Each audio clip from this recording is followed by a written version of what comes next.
Tes chaises. Aujourd'hui, on va réfléchir sur Isaac a transmis la bénédiction de la promesse.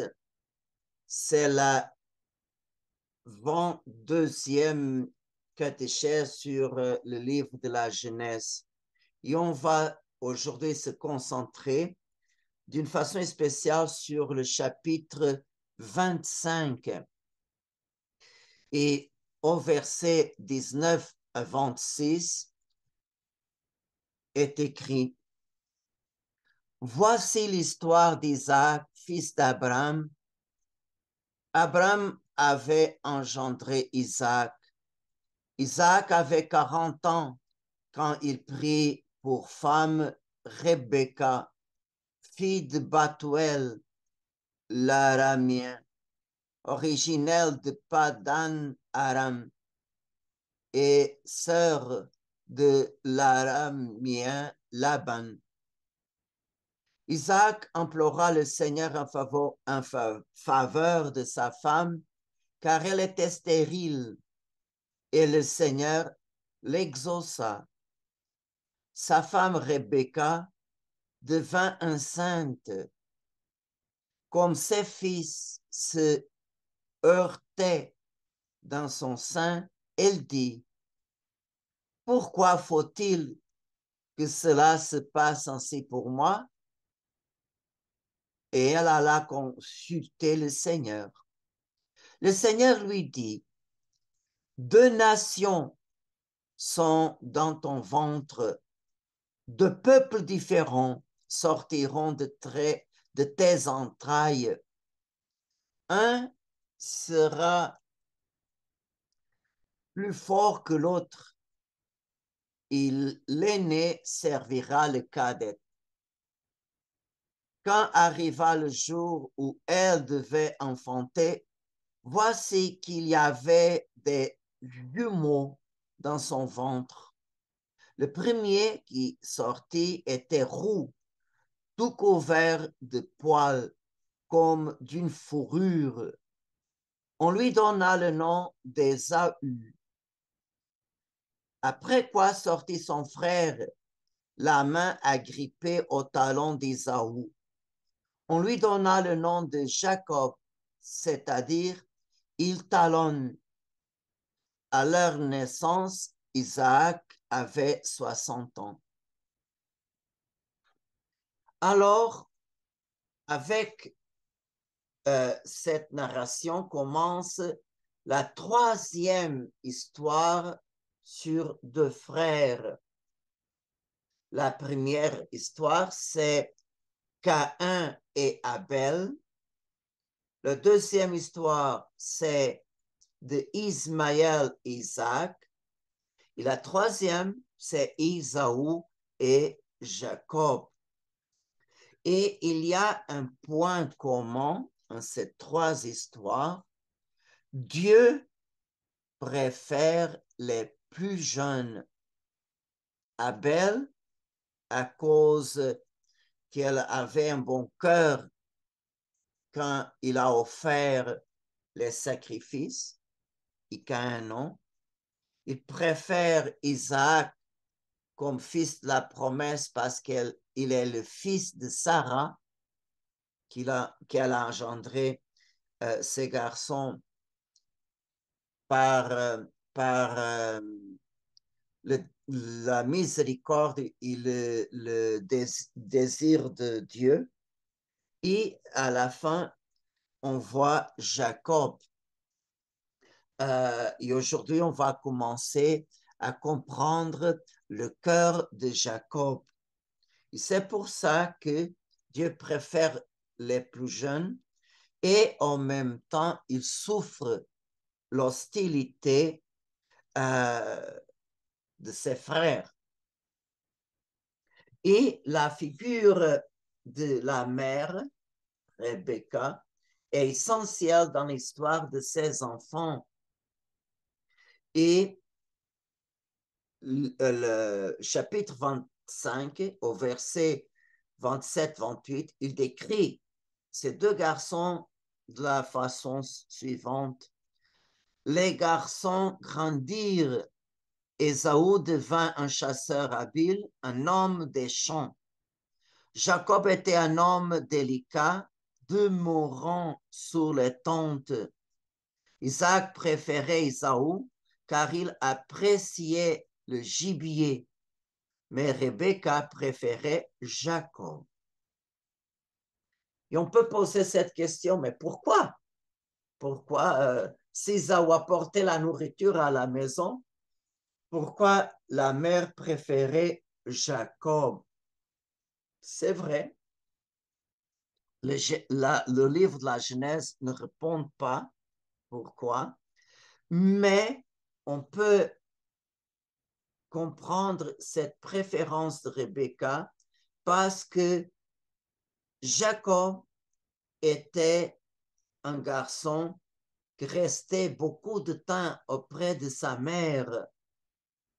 Il était un garçon obéissant qui suivit toujours les conseils de sa mère. Et c'est grâce à cette approche de sa mère qu'elle a reçu la bénédiction de son père à la place de Ésaü.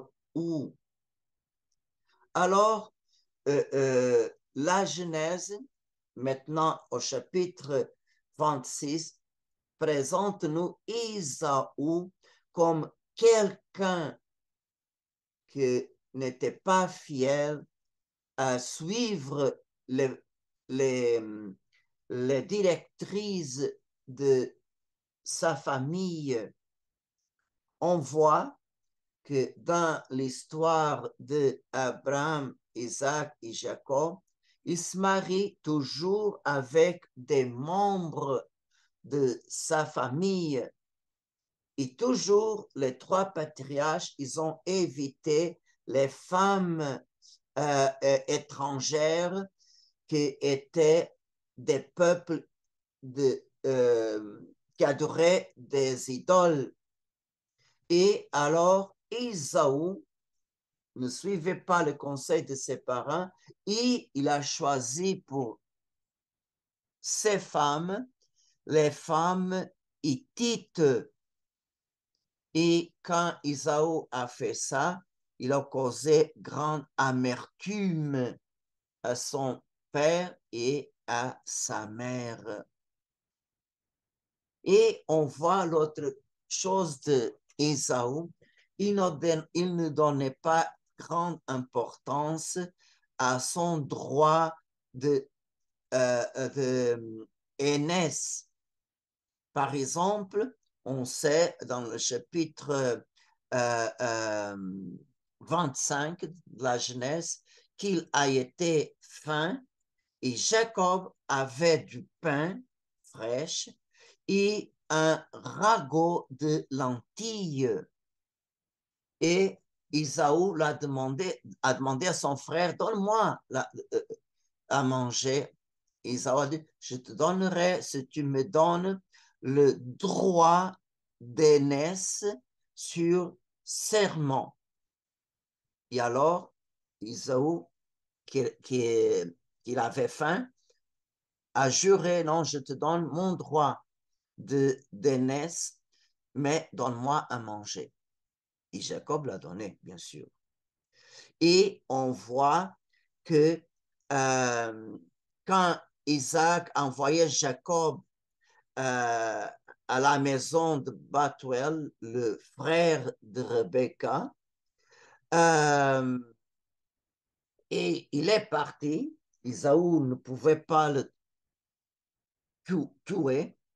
Alors, Ésaü a pris une troisième femme, mais de cette fois, une des filles d'Ismaël, son oncle.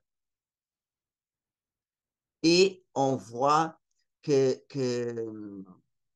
vraiment Ésaü n'était pas très proche de ses parents, n'y suivait pas cet principe d'adorer seulement le Seigneur qui se révèle. Et par l'action de Rebecca, elle a usé un peu de rusée, Jacob a reçu la bénédiction de son père. Et on peut poser la question, comment? On sait que maintenant par le chapitre 27, que Isaac, à la fin de sa vie, il est devenu aveugle. Alors, il pensait que la mort est proche. Il a appelé son fils Isaou et a dit, va à la chasse et apporte-moi à manger de la façon que j'aime. Il est parti.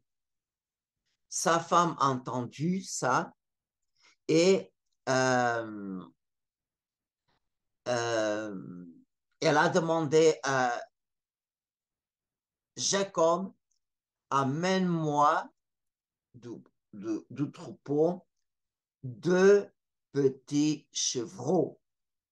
Je vais préparer comme ton père aime et tu apporteras à manger et alors il va te bénir avant de mourir.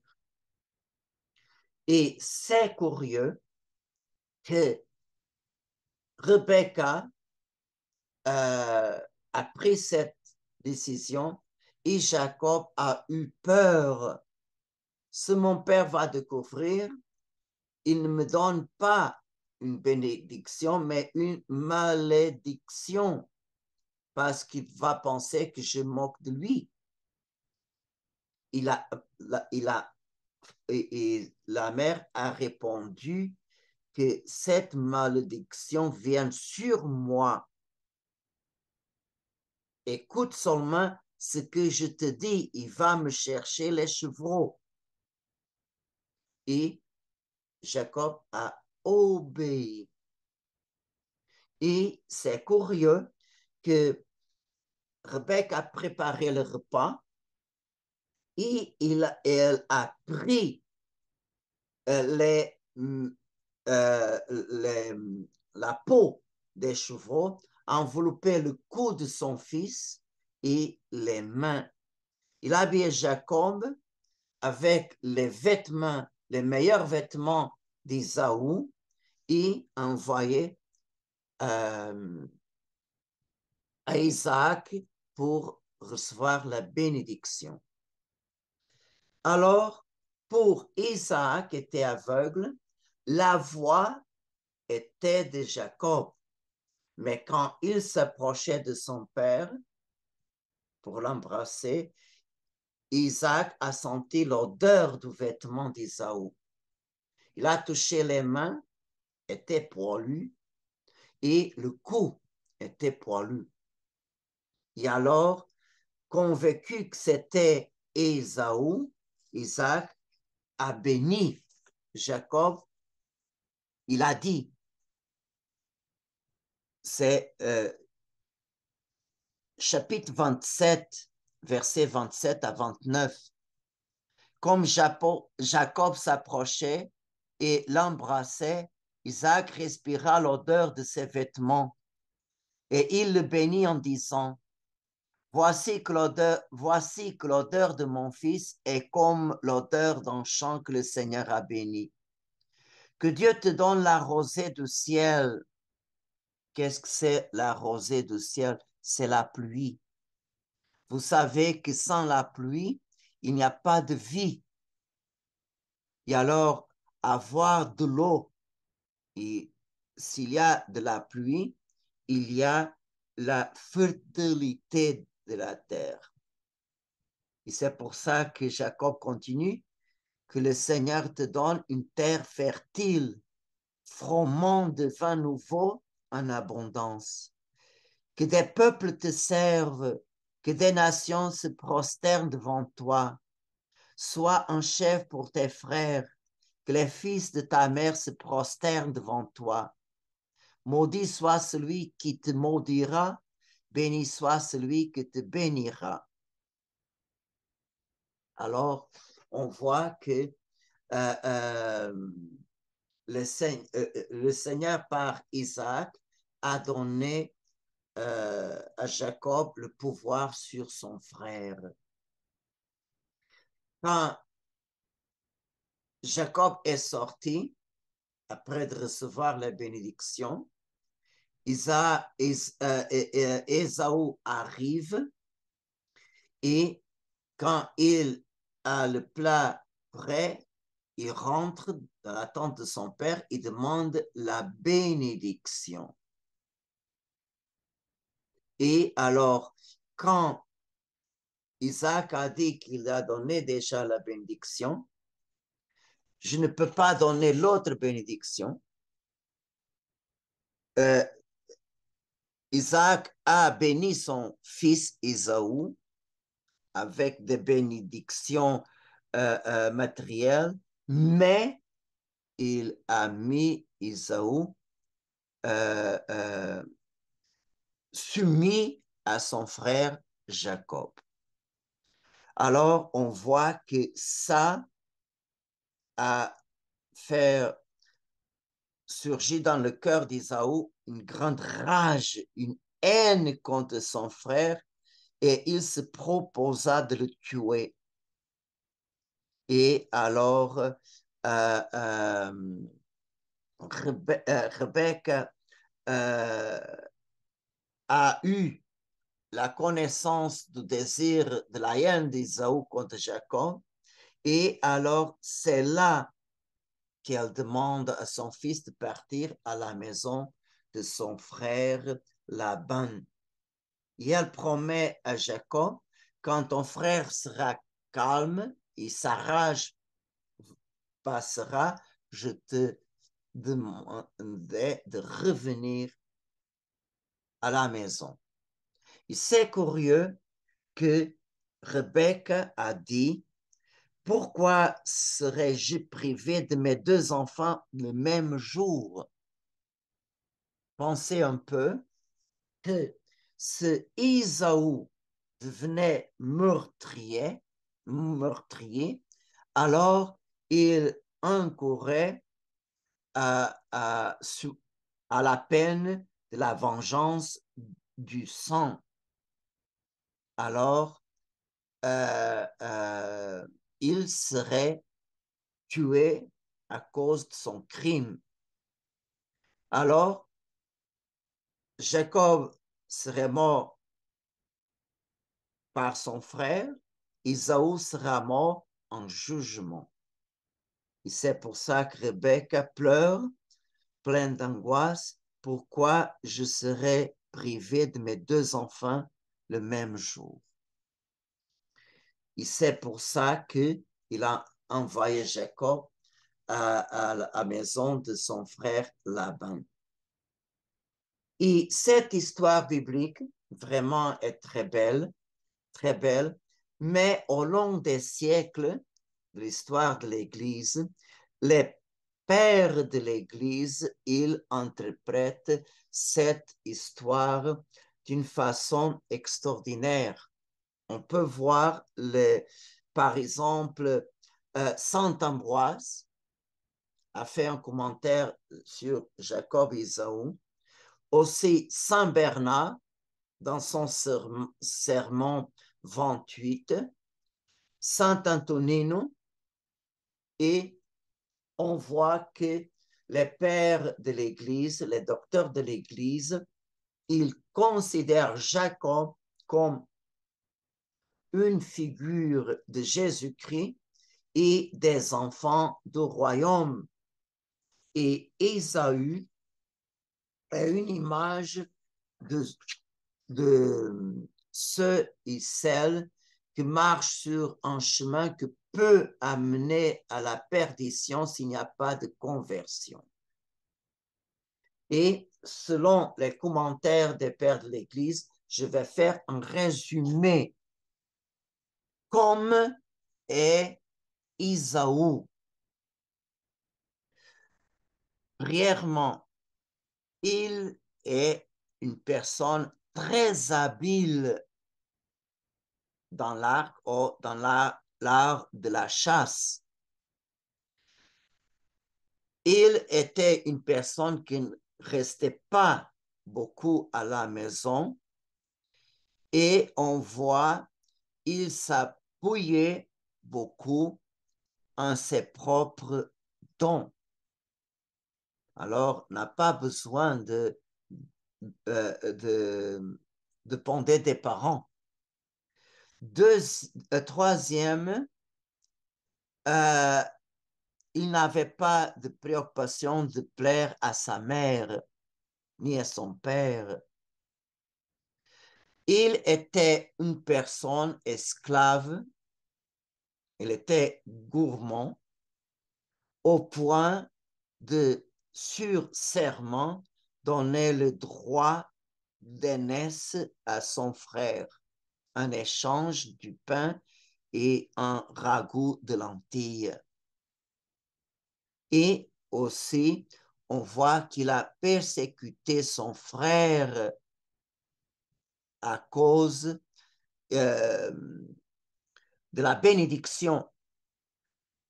Comme Isaac a mis Isaou soumis à son frère, il a eu la jalousie. Alors, Jacob a reçu une bénédiction plus grande et plus large que Ésaü. Alors, il avait le péché de l'envie. Et on peut dire comme se comportent les enfants de ce monde sont des gens qui sont très habiles dans leurs affaires terrestres. Alors, ils ont une grande confiance à ses propres forces, ses propres dons. Même un jour, le Seigneur dit que les fils de ce monde sont plus habiles que les fils du royaume. Cette interprétation vient de Saint Grégoire le Grand. Aussi, les fils de ce monde ne vivent pas dans leur propre maison, c'est-à-dire ils ne se concentrent pas dans le silence intime de son cœur, l'endroit où Dieu se trouve. Alors, comme ils sont vraiment très habiles, ils sont vraiment tournés sans attention aux choses terrestres, on voit qu'ils n'aiment pas beaucoup la vie spirituelle ni se concentrer sur Dieu présent dans son âme. Aussi, le Fils de ce monde ne donne pas beaucoup attention à la mère, c'est-à-dire à la Sainte Vierge, mère des enfants du royaume de Dieu. On peut dire qu'il y a beaucoup qui sont indifférentes.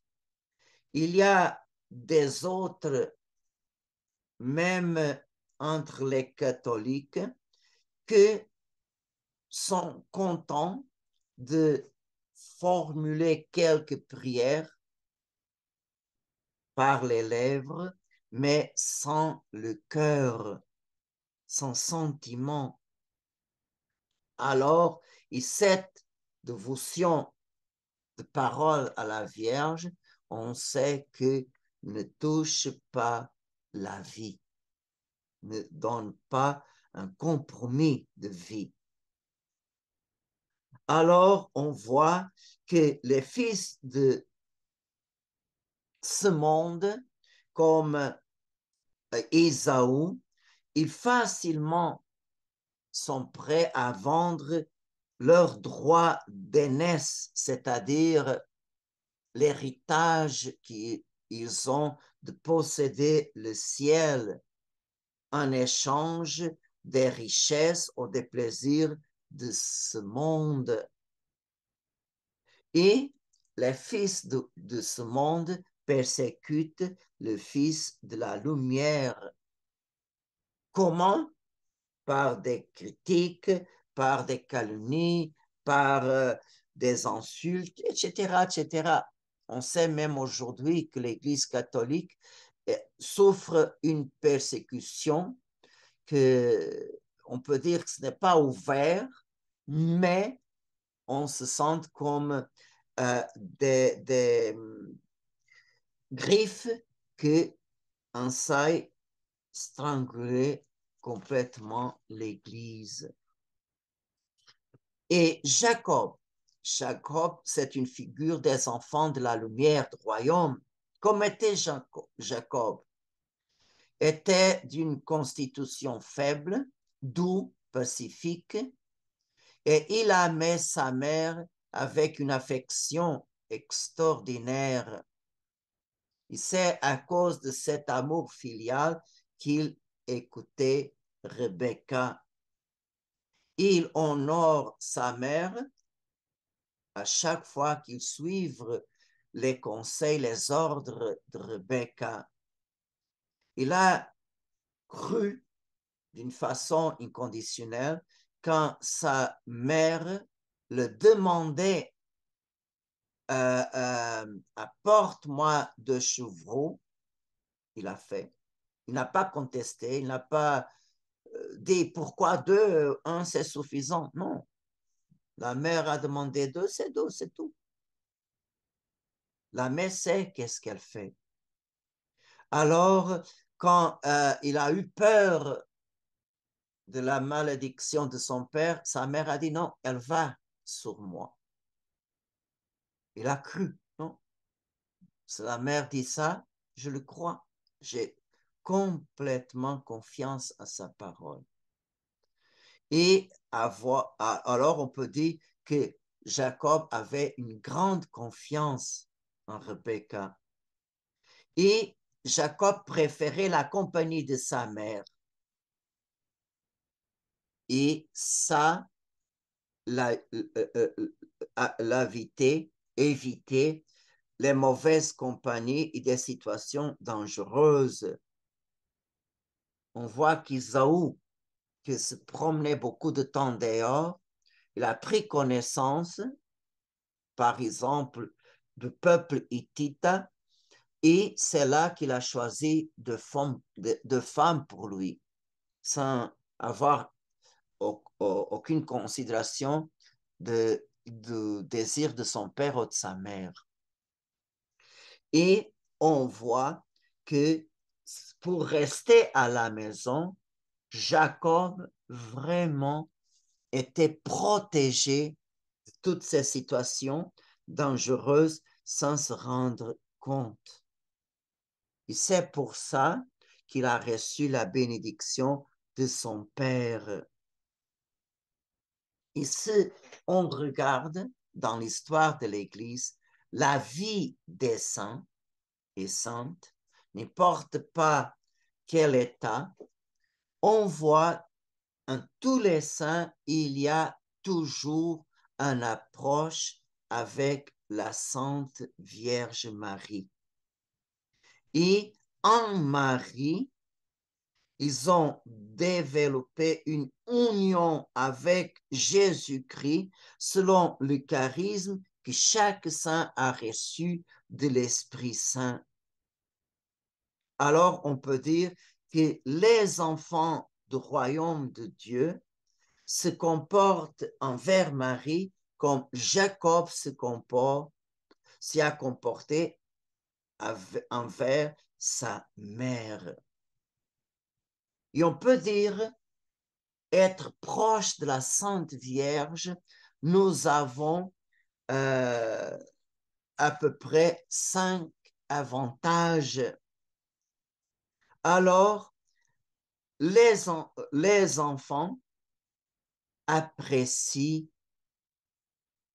donnent priorité à la vie intérieure, à l'exemple de la Sainte Vierge Marie. Saint Luc, pour 2 fois, il dit que la Sainte Vierge gardait dans son cœur tous les gestes, toutes les paroles de son Fils. Alors Marie contemplait dans son cœur la vie, les exemples, les mots de son fils. Alors on voit dans cette parole que la Vierge Marie était complètement concentrée à son intérieur. Et les fils du royaume, quand ils se concentrent, quand ils se tournent vers son intérieur, là, la mère, où est le fils, est la mère. Et dans notre intérieur, la Sainte Vierge répète sans cesse, faites tout ce qu'il vous dira. Alors, on voit que même si nous avons une vie active, et on voit qu'une maman de famille n'arrête jamais, et on voit même au milieu des activités, elle se concentre à son intérieur pour faire toujours la volonté de Dieu. L'autre point très important, les enfants prendre la Vierge Marie comme leur maîtresse et non seulement suivre les conseils de la Vierge selon les lèvres, mais suivre ses conseils dans les œuvres de chaque jour. Et on voit que Jacob a donné à Rebecca, sa mère, les 2 chevreaux. Et les enfants du royaume, on donne à la Vierge Marie les 2 chevreaux aussi, qui est notre corps et notre âme. Et la Vierge nous reçoit comme sa propriété. Et qu'est-ce que la Vierge fait pour nous? Il enlève de notre être la fourrure, c'est-à-dire notre ego, notre orgueil, enlève tout que peut déplaire à Dieu. Et Marie nous prépare selon le goût de notre Père éternel. Et alors, par les supplications de la mère, le Père va nous donner sa bénédiction. Parce que nous sommes préparés d'une façon que plaît au goût de notre Dieu. Et à cette doation de notre corps et de notre âme à la Vierge Marie, notre Mère, s'appelle la consagration à la Sainte Vierge. Le troisième avantage, on peut dire que les enfants du royaume qui choisissent le chemin de vivre une vraie consagration à la Vierge, on voit que les enfants du royaume sont soumis à la Vierge comme Jésus-Christ a été soumis à sa mère pendant 30 ans de sa vie terrestre. Alors, par la obéissance à sa mère et à Saint Joseph, Jésus a donné une grande gloire au Père éternel et il a aussi sanctifié la vie familiale. Alors, on voit que Jacob a suivi les conseils de Rebecca et c'est pour ça qu'il a reçu la bénédiction. De la même façon, les serviteurs des noces de Cana parce qu'il a obéi au conseil de la Vierge, faites tout cela que Jésus va vous demander. Ils ont vu le premier miracle que Jésus a fait parce que les servantes étaient obéissantes au conseil de la Vierge Marie. Alors, euh, euh, quand nous sommes soumis à la Vierge Marie, on va voir des merveilles. Et alors, de la même façon que Jacob a eu une confiance totale à sa mère, les fils du royaume que se consacrent complètement à Jésus-Christ par les mains de Marie et à elle confie tout, alors on peut dire que le bien qu'on fait, la Vierge va le garder dans une grange sûre. Parce que vous savez que le bien que nous avons, on peut le perdre par l'orgueil. Mais si les mérites, les bonnes œuvres qu'on fait, on donne à la Vierge, elle va le garder, il va les protéger contre toutes les attaques de Satan. Et le mal que nous avons, par l'intercession de la Vierge Marie, on va recevoir la grâce du pardon, mais plus que le pardon, la grâce d'une véritable conversion et changement de vie. Ça, c'est très important. Alors, comme c'est bon habiter dans le cœur immaculé de Marie. Comme Marie a dit à Sœur Lucie au mois juin, à la deuxième apparition, le 13, Marie a dit à Lucie, mon cœur immaculé sera ton refuge et le chemin que te conduira vers Dieu. Comme vraiment, si on habite dans le cœur de Marie, elle va nous communiquer le feu de son amour. Et à la fin, on peut dire, les fils du royaume suivre les exemples de la Sainte Vierge. Et ici, c'est la vraie dévotion et une source permanente de bonheur. Alors, les âmes que suivent les exemples de la vie sont heureuses en ce monde parce que reçoit, qui est plus proche de Marie, reçoit plus de tendresse de la mère que les âmes qui sont loin de la mère. C'est comme la vie de famille. Quel est le fils qui reçoit plus de bisous? C'est le fils qui s'approche plus de la mère. Et on voit les âmes qui sont proches de Marie sont heureuses dans la vie sur terre, sont heureuses au moment de la mort, qui a peur de mourir si nous sommes entre les bras de la Vierge Marie.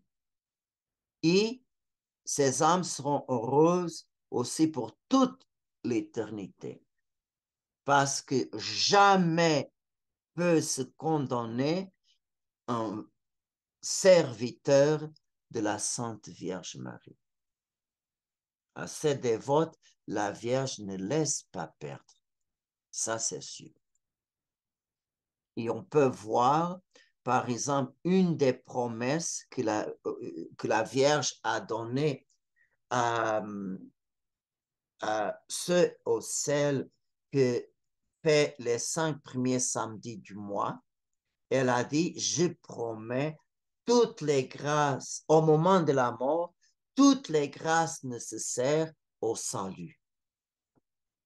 Alors, on voit que la Vierge jamais va laisser se perdre un de ses dévotes. Alors, on peut faire la conclusion de cette méditation avec une phrase du livre des Proverbes qu'on peut appliquer à la Sainte Vierge. Et elle nous dit, heureux ceux qui suivent mes voies. Amen.